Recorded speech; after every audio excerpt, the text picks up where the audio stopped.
question comes up as to why I've championed the music of Richard Arnell. There are so many worthy composers who have been neglected to champion, and the question would come up, why did I choose him over several others?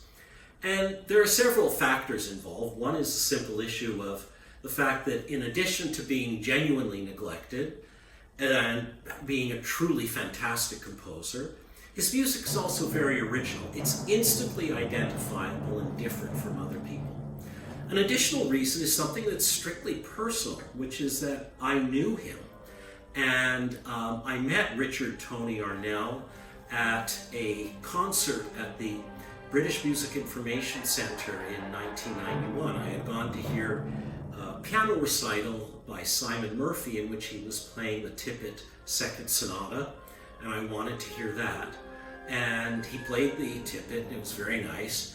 But the last work on the program was by an unknown composer, Richard Arnell. And it completely blew me away. It was totally original, it was fantastic music. And I said to the person sitting next to me, I said, well, that was the best piece on the concert.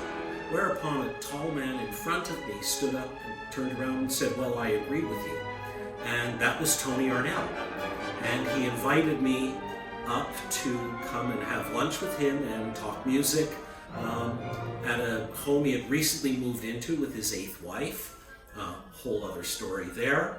And he turned out to be a colorful and wonderful character.